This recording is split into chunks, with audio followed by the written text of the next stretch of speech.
Okay, I'm here with Mark Danner. Mark, thanks for coming on the podcast. Thanks, Josh. It's a pleasure to be here. Oh, thank you so much. Lots to discuss. I was telling you a little bit before we went on air here, Mark, that I wanted to talk about you, your life, which has been a storied one, no question. But I think geopolitics has other plans for you and I. Mhm. Um, I but agree. yes, sir. But before we get into all that, please tell our listeners that might not be familiar with you, who you are and what you're doing now. Well, I'm a writer, journalist, also an educator. I've written for 30 odd years mostly about foreign affairs, covered many wars, including the Iraq War, the wars in Bosnia and the Balkans, Central America. I covered Haiti. I've also written a lot about American politics, covered every presidential election since 2000. And I teach at the University of California at Berkeley and at Bard College. I teach both journalism and writing and also literature. I'm in the English department and the Graduate School of Journalism at Berkeley. So right now I'm giving a class on Beckett, Samuel Beckett, Sure. along with a class on journalists in American film. Oh, fantastic. No, thank you, Mark. And I gather we'll jump a little bit deeper into that pool as we go along. But yeah, let's jump right into it. So the topic of the day, Mark, I know obviously the Russian-Ukrainian situation. You said in a recent lecture, which you kindly provided to me, that you gave at Berkeley, that the situation will, to quote you, change the world. Now, CNBC reported earlier today that Russian forces have seized the Ukrainian nuclear power plant, and NATO is not seeking a war with Moscow. So, and that's current as of this morning via CNBC. I'm just curious how you assess the conflict so far. Well, I think there have been a number of surprises so far, especially surprises for Russia, which counted on a very quick victory. I think also surprises for the Europeans, who really didn't believe that Putin was going to go all in and invade Ukraine. I think they were skeptical of American assertions to that effect, partly because they didn't trust American intelligence. So the Europeans have been shocked and have agreed to impose much harsher sanctions than would have been expected. The Russians are shocked because they've had a lot more opposition from the Ukrainians than they thought. They had really convinced themselves, I'm talking about Putin and the group around him, that the Ukrainians would welcome the Russians as their Slavic brothers. And this is what Putin has been saying, but I think he's reached the point in his regime where he believes his own talk. It should be said, by the way, that this is not all that different from the Americans who convinced themselves in 2003 that the Iraqis were going to welcome the US as liberators. So this is not something that's foreign to democracies like the United States when planning wars of choice, because that was a war of choice as well. Yeah, without question. So that's interesting then, that Putin had that inkling that he would just be welcomed in. At the end of the day, isn't it effectively just a matter of Russia wanting to seize what they think is theirs? Yeah, I think that's true. Yeah, although I would say it's this regime in particular that wants to do that. I Right. mean, Putin is has shown a preoccupation with reconstructing the old Soviet Union or indeed the Russian Empire. So this is something he's concentrated in his foreign policy on doing. And Ukraine is, of course, a critical part of that. So I think he did plan this for a long time. I think he's been surprised at how it's evolved, but I also think it's going to get a lot worse before it gets better. That is that the Russians have shown a particular Russian way of war during their engagements in Chechnya, where they leveled Grozny, the capital. I mean, really leveled it. It looked worse than post-war Berlin after the Second World War. And they showed a similar predilection for brutal siege warfare in their involvement in Syria. So I think we may see an awful lot of killing, an awful lot of damage. I think it's going to get very grim in Ukraine. And I think this initial week in the long run is not going to be indicative of what goes on there, I'm afraid. Right, that's a good point, and also maybe I'll edit myself slightly. The quarrel, the Ukrainian quarrel is not with Russia as such; it's with the Putin regime. As I'm sure you know, many Russians are against this invasion tactic as well. Yeah, it's one of the interesting developments in the last week to see thousands of Russians come out and demonstrate. Thousands, as you know, have been arrested. Whether those sorts of demonstrations continue will be extremely important question, because I think to the extent that Putin feels pressured at home, it'll change his tactics. Unfortunately, it might make him more brutal. But as you know, the West has imposed sanctions that I'm sure are much harsher than those he expected.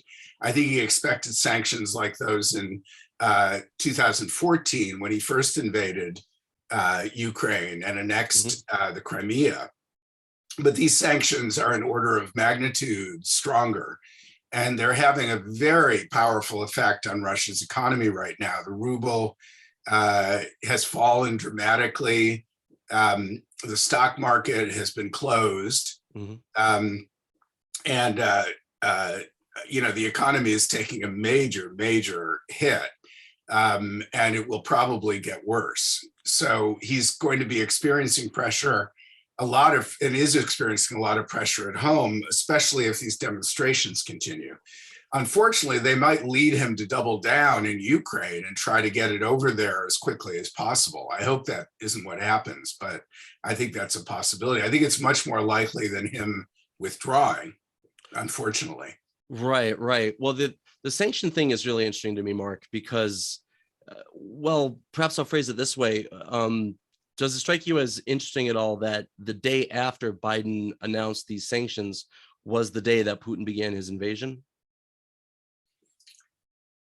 Well, I think the sanctions were timed to go with the invasion. So, you know, there was a good deal of pressure from the Ukrainians to impose the sanctions before the invasion.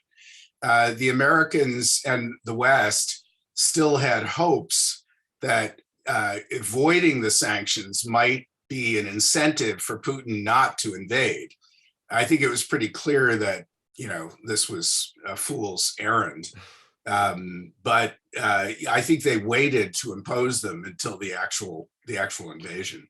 Sure, that makes sense to me. It's interesting that you bring up Iraq, because I notice a few allusions to how that was conducted and what the thoughts were at the time myself. But actually, that makes me want to ask the question. I want your help with something, Mark. Maybe you can sort this out for me.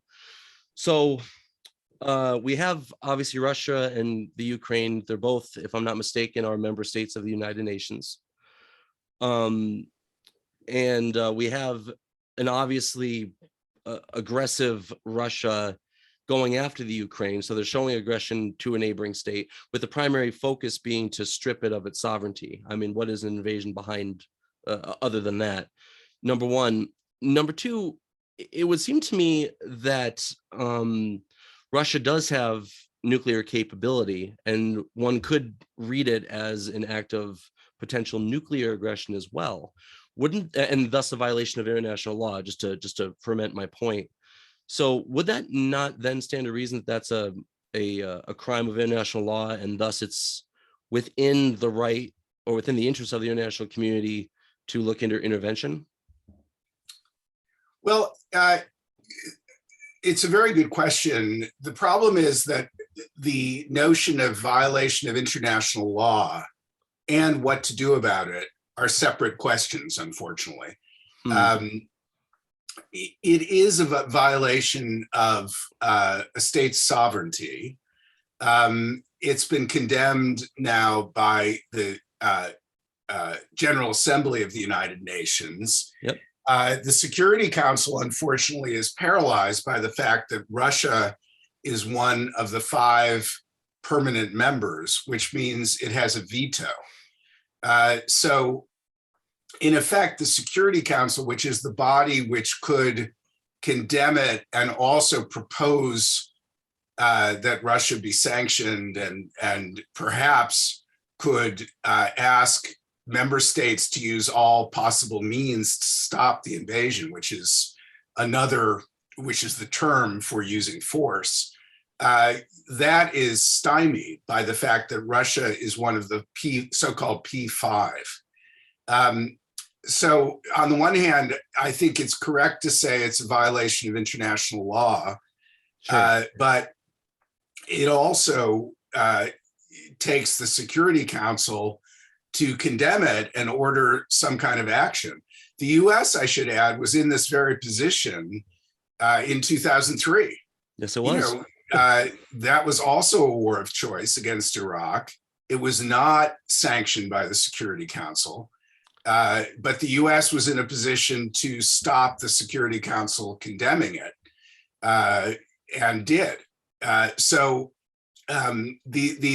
It's very hard for the United States to be too sanctimonious in this situation, although it is. President Biden used the term in denouncing the invasion originally that this is a war of choice. But those who have memories, which does not include everyone, could not have forgotten that the United States launched a war of choice in 2003 against the expressed will of the international community. So it's very hard to be too sanctimonious about this, since the US did the same thing.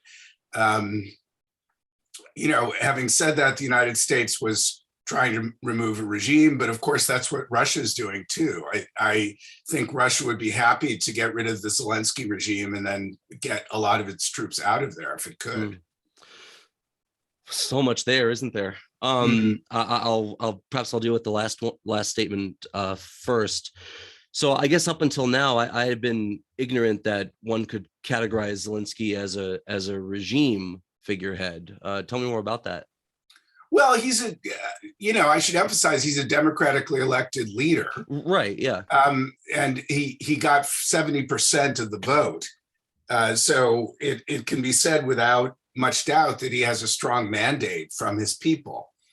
Saddam Hussein was not in the same position, obviously. No. So we can argue about that. I was just simply saying that, if the Americans said, well, Iraq is different because we were just trying to get rid of Saddam, Putin could also say, well, we're trying to get rid of the, what he called the drug addicts and neo-Nazis in charge in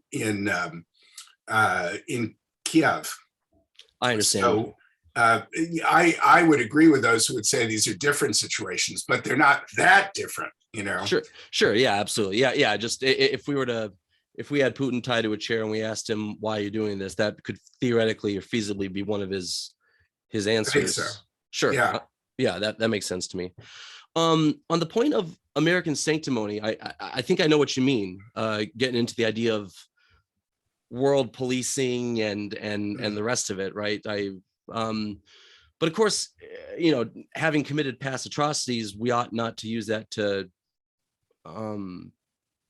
not see to betterment in the future. What I mean by that is, I think you got my drift. We wouldn't want to say, well, we ought not to do this. Well, why? Well, because we once invaded Nicaragua. No, I couldn't agree more. That's philosophers and ethicists call that the myth of the dirty hands. And I agree completely. I'm just saying that some of our rhetoric, to me, makes me flinch for that reason. But I agree with you that shouldn't stop us from condemning this.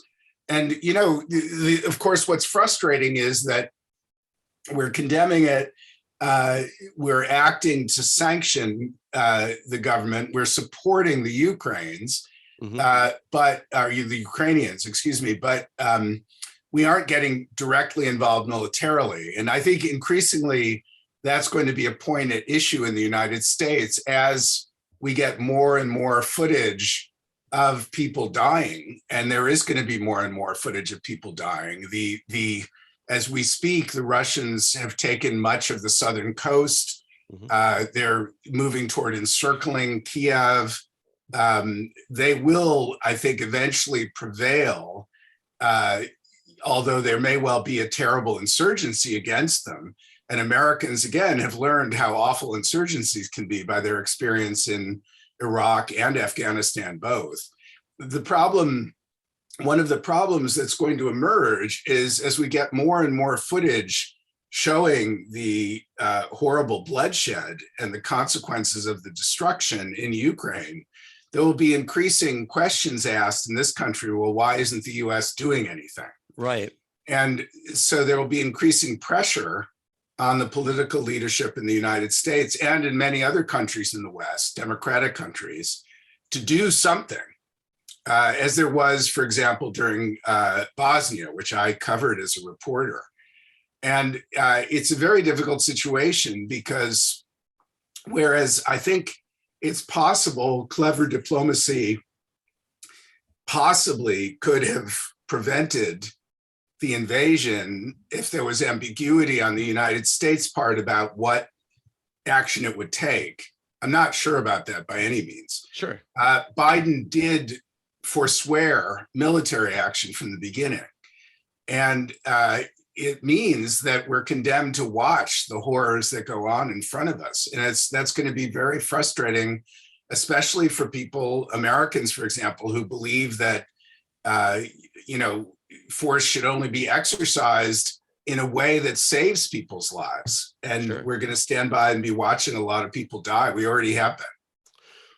Right. And I guess that's kind of what one of the things I want to wrap my head around is when the bloodshed becomes so terrible that we are mandated by the international community from a UN and NATO standpoint to intervene militarily. I don't know. I don't think that's going to happen because, as I mentioned, the Security Council is blocked by Russia. Right. NATO would be blocked by the United States. I mean, nobody's going to mandate the US to intervene. What may happen is there may become increasing popular pressure to do something. That may be part of Americans feeling, looking at the Ukrainians, that somebody should help them. And, but there's a difficulty here. One is that, Russia and the United States together have the great majority of nuclear weapons in the world. The United States has 5,600 warheads. Russia has 6,000. So that a direct confrontation, I mean, there's a reason there was never a direct confrontation during the Cold War between the US and the Soviet Union. There were proxy confrontations in Vietnam, in Korea, in Cuba to some extent, in Nicaragua, you could say. But there were direct confrontations. And part of the reason was because of that nuclear danger.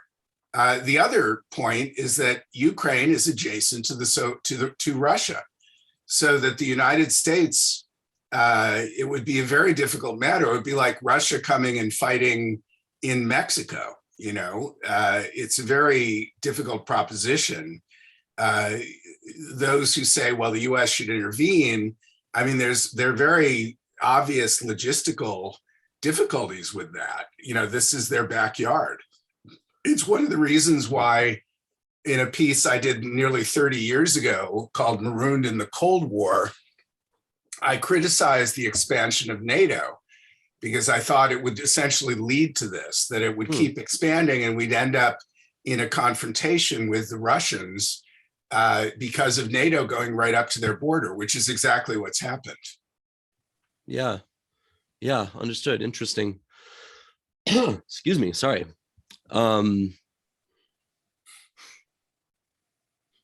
Yeah, understood. The reason for the pause, I'm just kind of curious about what the next step is going to be geopolitically. Do you see this?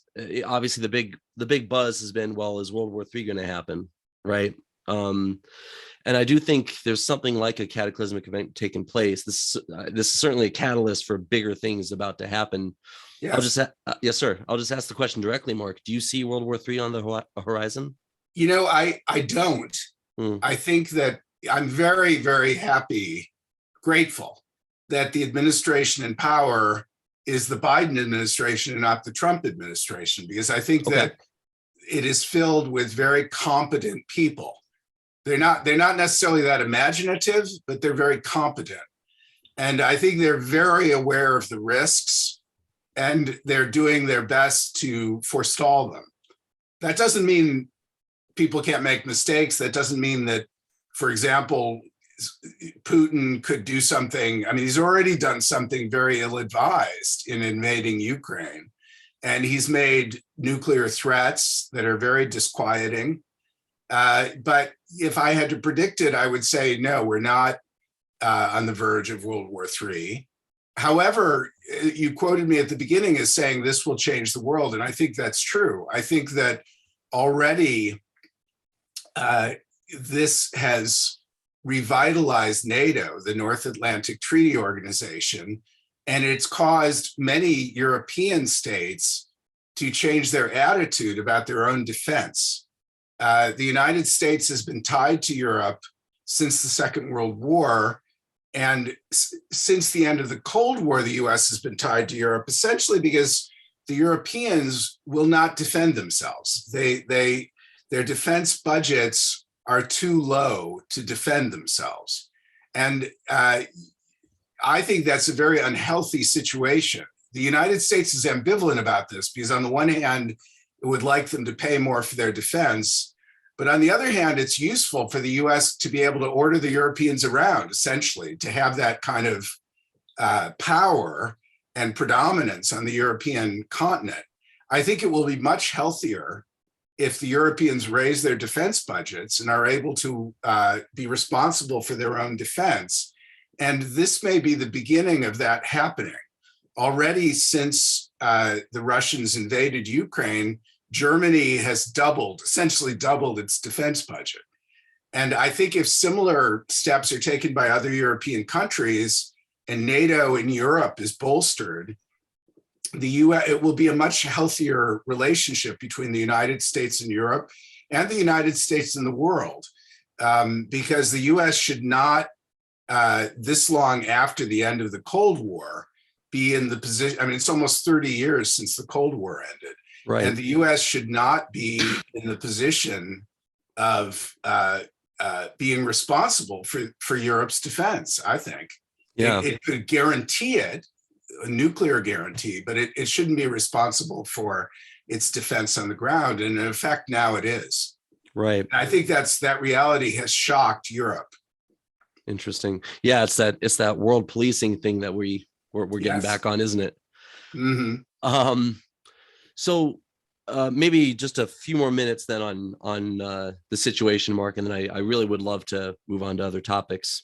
So getting then into Putin's motives. My lady and I, we were talking yesterday about this, and I'm wondering could it be something as simple as Putin having what you could call a Ceausescu moment of of moral and political breakdown, where because from the outside looking in, it very well looks like he's going insane in a way. Do you see what I mean from a diplomatic standpoint?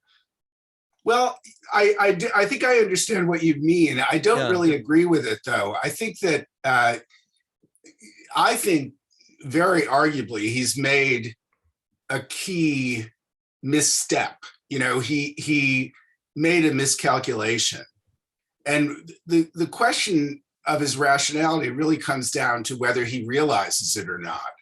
Do you know what I mean? In other words, he took a gamble. And I think from his point of view, it wasn't erratic. It wasn't stupid. He had done similar gamble in 2014 and he got away with it. Yeah, I understand. He invaded Georgia in 2008. He got away with it. Right. So it's much like what Hitler did in invading the Soviet Union. Hitler had invaded Czechoslovakia. He got away with it. He invaded Poland. He got away with it. He invaded France. He got away with it. And each of these steps were cautioned against by his military leadership. They said, no, no, no, don't do this. So by the time he was considering invading the Soviet Union, he had learned to be confident in his own instincts. Gotcha. And I think that Putin, it strikes me, is in a similar situation. He was confident that he could get away with it. Now it's been revealed to be a miscalculation. Now it's going to be interesting to see what he does. He could back up and try to get out of it and try to get concessions from the Ukrainians in exchange for pulling his troops back. I don't think he'll do that. I think what he's going to do is really double down and press and try to, use a lot of force, kill a lot of people, try to impose his will on Ukraine as fast as he can. And, but I have not yet seen any evidence that he's crazy or erratic, although that is a key Western propaganda point, it should be said. In other words, we're seeing, if you turn on CNN, you will find that view echoed a lot. I think there's, at this point, there simply isn't evidence for it, in my opinion. Sure. No, I'm with you. You're saying basically he rolled the dice before and was successful. Now he's rolling the dice again and wasn't successful, but he knew full well he was rolling the dice. It wasn't. I think so. Yeah. Yep. I'm with you. Brilliant. Is there anything else that you want to make sure that you get out regarding Russia and the Ukraine, Mark, before we move on to other topics? Well, I guess the one thing I'd like to say is that I'm afraid things will get worse. We're going to see a lot of killing, and it also will change the world. And I think, I had a student in my class talk to me today who's going to go volunteer in Ukraine. Oh, wow. And I think we may see a good deal of that. This may be a moment with strong political after effects, like the Spanish Civil War, for example, when you had people from around the world really embodying their idealism to do something. I think that's quite possible. Yeah, so we might see a mobilization effect taking place. Excellent. Well, yeah, you and I will hunker down, we'll sit tight and see where everything goes. We will. Excuse me, sorry. Let me just. This is just Diet Coke, by the way, Mark. So good to know. I just realized I had my short glass, so it totally looks like, yeah. I'll edit that out. Don't worry. Great, Mark. Well, you did me a bit of a favor earlier by mentioning Iraq a couple of times, because that's a perfect springboard into how I want to move forward. Yeah. So fans of this podcast will know that I've been an ardent admirer for a long time of the late great Christopher Hitchens. Mm-hmm. I've interviewed his brother. I've interviewed Lawrence Krauss, who's a friend. I've interviewed blah blah blah blah blah. And I strongly suspect you know where I'm going with this. You debated him a number of times on the question of Iraq. 7 times. 7 times you debated him. Good grief. Excuse me. Well, one such time was at Berkeley. I think it was Orville Shell. Yes. Perfect. Look at me. Who moderated it. And I think I want to ask you how that debate came about. And certainly I'd love to know what it was like debating Hitch. I'm sure you've been asked that before. Well, the debate came about, I think it was Orville's idea. Orville Shell was then the dean of the Graduate School of Journalism at Berkeley, wonderful writer, journalist, and intellectual. And I think we concocted that idea together, Orville and I. And as it turned out, it was the day of Bush's famous Axis of Evil speech. So I remember the reception before the debate. We watched that speech, and then we went over to Zellerbach Hall, where we had 3,000 people. I think they had to turn away 500 people. And it was fascinating debating him. That was not my best debate, that first one, I don't think. Christopher was on and I was not really. Hmm. Although if you look at it now, you see what I said was turned out to be quite right, whereas what he said did not. Right. But the occasion itself, I think he had the sense of the hall and he did better. Christopher, who's a longtime friend of mine and whom I miss, was a wonderfully articulate, interesting, provocative fellow. And I admired him a lot. I didn't obviously admire his view on Iraq. I thought he was dead wrong and was shown to be dead wrong. And one of my disappointments really is that I never expected him to go back and recant or something. I never thought that would happen. Right. I did think he might criticize the Bush administration for a terrible job, and they did do a terrible job, but he essentially just stayed on the team. He was praising of them throughout. And I was I found that very regrettable. But it was fascinating debating him. And, we had a series of debates which lasted from just before the war began, when who knows what'll happen, to the point in a debate in New York where it was clear by then that things had gone very badly. And he still could rouse the crowd. But I think those who were paying attention to the news knew that, what he was saying didn't accord with the facts. Sure. Yeah, understood. I mean, it has to be said that he was a phenomenal debater. There's no getting around that, regardless of what the topic was.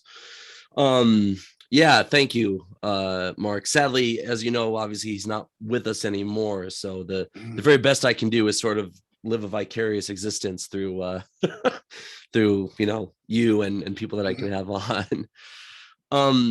So turning back the clock a little bit, Mark, I'd love to sort of map out your writing career. It fascinates me because I'm a writer myself. My day job, I'm a managing editor with a history magazine. I write about obviously history and politics and all this stuff.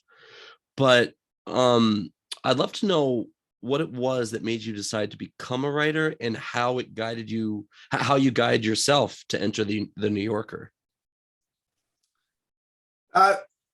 Well, gosh, I don't know. I don't know. The question about becoming a writer is an odd one. I mean, I don't know that one actually becomes a writer. You kind of are one or not. Well, tell you what, let me give me one more shot at that. When was it that, how did you know you could make a living as a writer? Well, I still don't know that. I'm betting 1,000. Yeah. When I got out of college, I got a job with the New York Review of Books. I was an editorial assistant there, which meant that I was the assistant to Robert B. Silvers, who was one of the founders of the New York Review of Books, along with Barbara Epstein. And that was just a great job because I got to watch him work. I got to type up articles that he had edited heavily, so I could see how you could make a text better. I mean, I think Bob taught me as much about writing as anybody I know. And so I did that and worked as an editor. I then went to Harper's as a senior editor, where I worked with Lewis Lapham. From there to the New York Times, where I worked with many great Times writers and editors. I was an editor on the Times Magazine. And only then did I went to Haiti and did a long series of pieces about Haiti that the New Yorker published, and they invited me to become a staff writer. So it was not an immediate, I didn't immediately, leap into the New Yorker. It took a few years. And, writing just was, as I say, my impression is you're born to do it, and you do it. Right. Or I'm not sure whether people become it or not.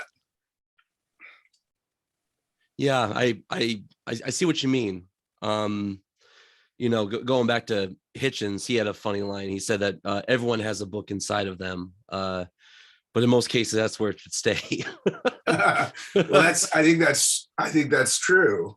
And, Christopher is a good example of somebody who is just immensely prolific. Oh, yeah. And I really, my friend Ian Baruma is another writer like that, who essentially turns out a book a year.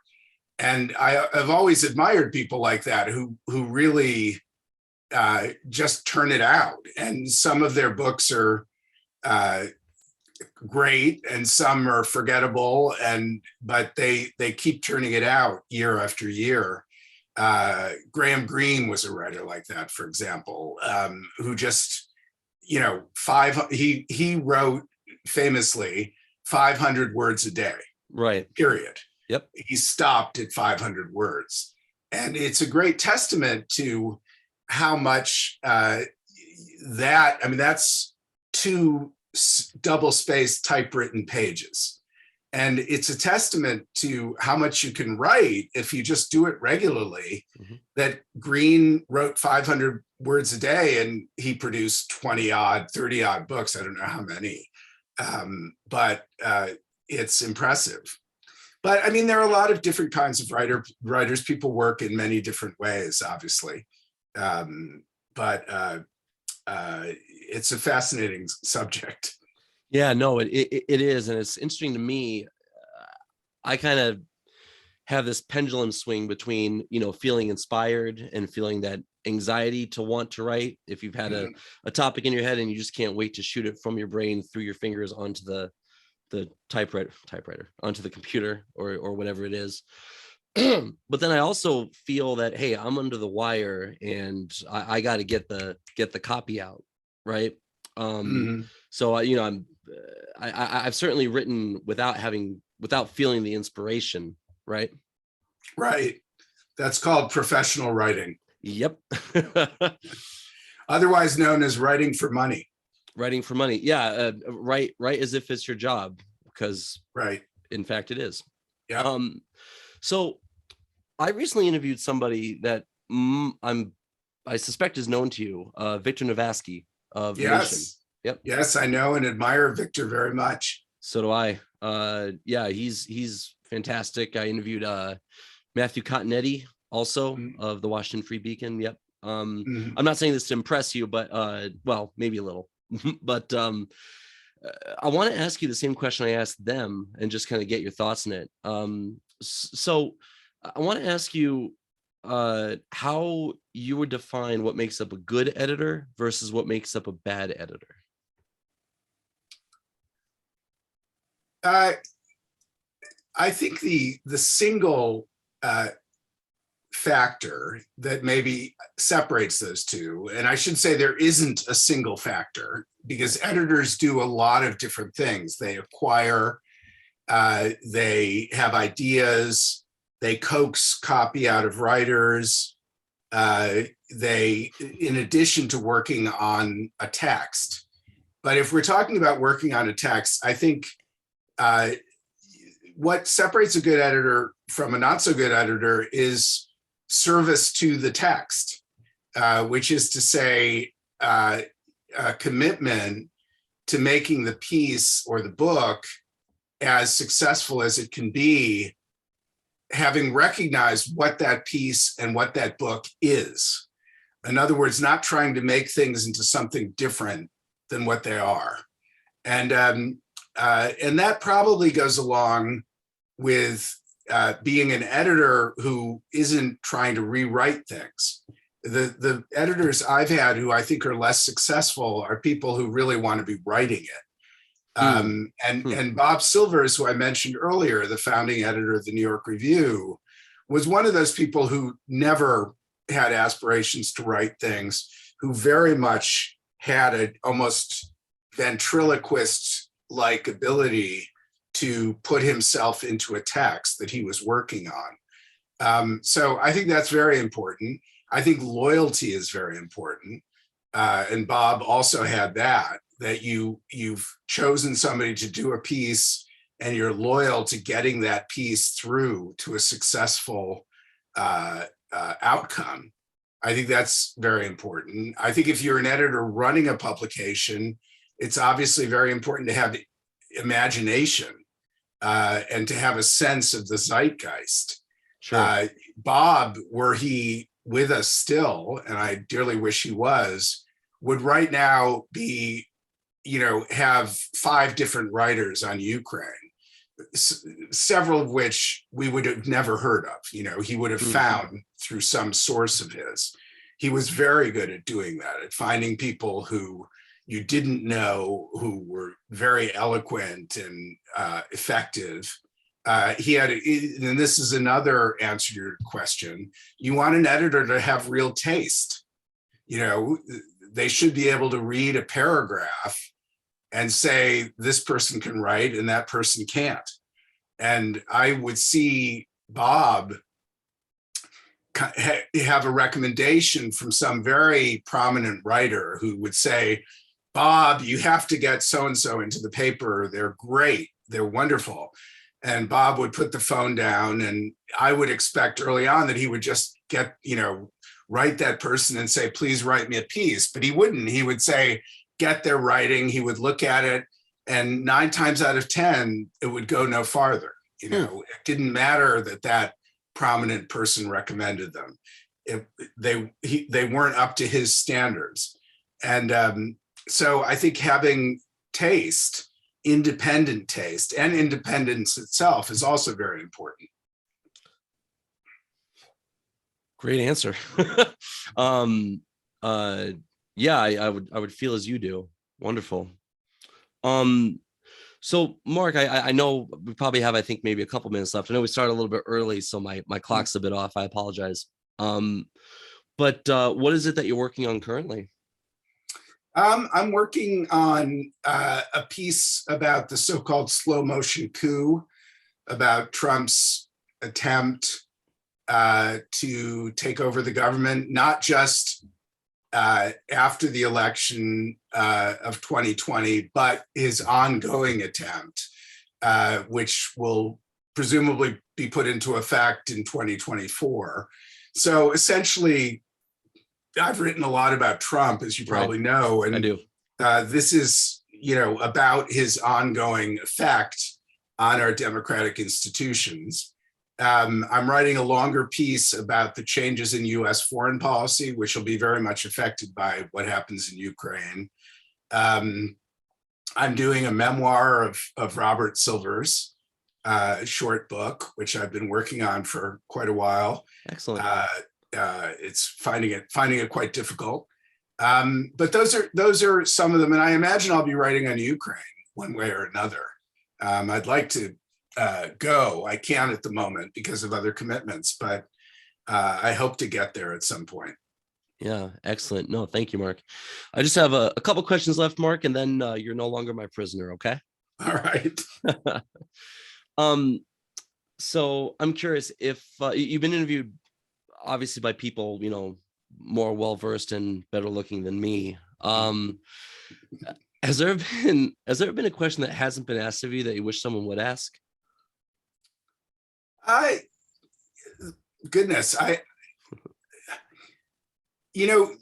one question I find interesting, although it has been asked before, it's really coterminous with the question you asked about becoming a writer, which is where did my interest in politics and history and war come from? And increasingly, as I get older, I realize that my father, who fought in World War II, he was a sailor during the Battle of Okinawa and the Battle of Leyte Gulf. He was on a ship called Le Bon Homme Richard. A ship by the same name burned off San Diego a couple of years ago. It was kind of the inheritor of his ship. And he was commanding a gun crew on the deck, and a Zero, a Japanese fighter, came at them and nearly hit him, wounded somebody near him and nearly hit him. And he was, at that point, he was 20 years old, and he suddenly realized, as he told me, they're trying to kill me, because young men don't believe they can die, which is, as my father often said, why the old men send them into war. And at that point, he transformed himself into a history buff because he realized his life was at stake and he had no idea what the war was about or where they were or anything. And it really transformed his life. He became a lifelong addict of history. First about the Second World War, then the First World War, then all kinds of history. And as I was growing up, we had a house in the Adirondacks, a camp it was called, and we would drive up there. It took an hour in the car. And he would use up that time telling me stories because, you know, when you're a little kid, an hour in the car is a long time. Sure. And he began by telling me stories drawn from the Bible. David and Goliath was a favorite, and from the Iliad. Hector and Achilles was a favorite. And then increasingly, he would tell me, so they war from the very beginning. And increasingly, he would tell me stories about modern history, particularly the Second World War. And then one of his set pieces was the story of Gavrilo Princip shooting the Archduke and starting the First World War. Yep. And he really had these kind of historical arias that he would sing, you know. And I realized, you know, I was then 8, 9 years old. I was quite young. But I realized increasingly that those stories captured my imagination in a way that never really left me. And in the years since, I've taught the Iliad. You know, I love Homer, among others. And I've really come to realize the extent to which I owe him a lot. You know, my mother, who is a wonderful writer, I think I owe a lot for that as well. I think I inherit what talent I have in writing. I think I probably inherited from her. But my father, I think I owe a lot to his historical imagination and the time he spent with me telling me those stories. And they originally come from this moment on the deck of that aircraft carrier when that Zero nearly shot him when he was 20 years old. So I love how things get handed down through history. Yeah. Wow, that's incredible, Mark. Thank you. Yeah, it is incredible. Last question. If you weren't a journalist and writer, what do you think you'd be in life, Mark? Boy, that's a very hard question. When I was growing up, I wanted to be a surgeon.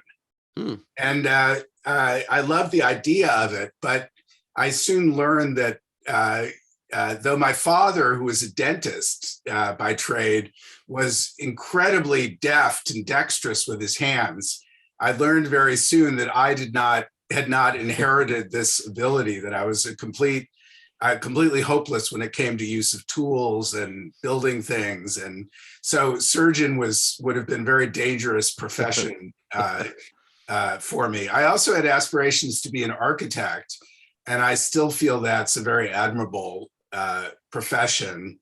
The areas of imagination that I'm very attracted to, I wish I could be a mathematician. I find mathematics very beautiful.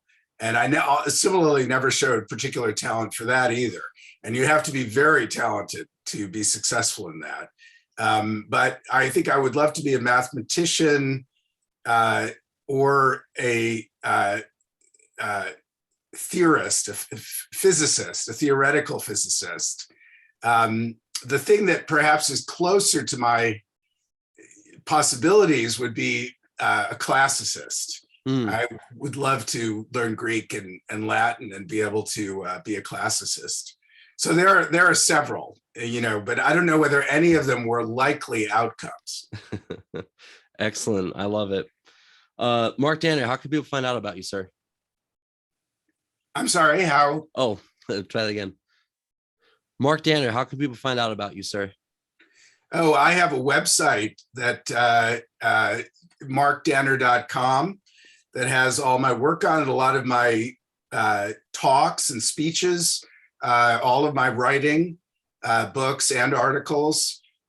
So I'd suggest they go on that site and have a look around. we've recently redone it. So we're very proud of it. We're working on it even now. Excellent. Perfect. Martina, I really want to thank you again for taking the time for me. I know that the conversation kind of went different from the way we planned, because our audience should know that you and I were talking before this whole thing started with the Ukraine. Yeah, in any event, I really appreciate taking the time for me. It was a pleasure. Well, it's my pleasure, Joshua. It's really good to talk to you, and I've enjoyed it. Awesome. Thank you, Mark. I will and cut. Yep. No, thank you so much. I will get this linked up. I can get a link over to you right away. I know you made a comment about publishing it on your website. Obviously you don't have to. If you want to, that'd be an honor. I would love that. No, we'll get it up. We'll get it up there right away. Fantastic. Thank you so much. So this will be an audio link and the Zoom as well. Yes, I'll send the audio link right away. The video takes a bit of a minute longer because I got to kick it over to my producer.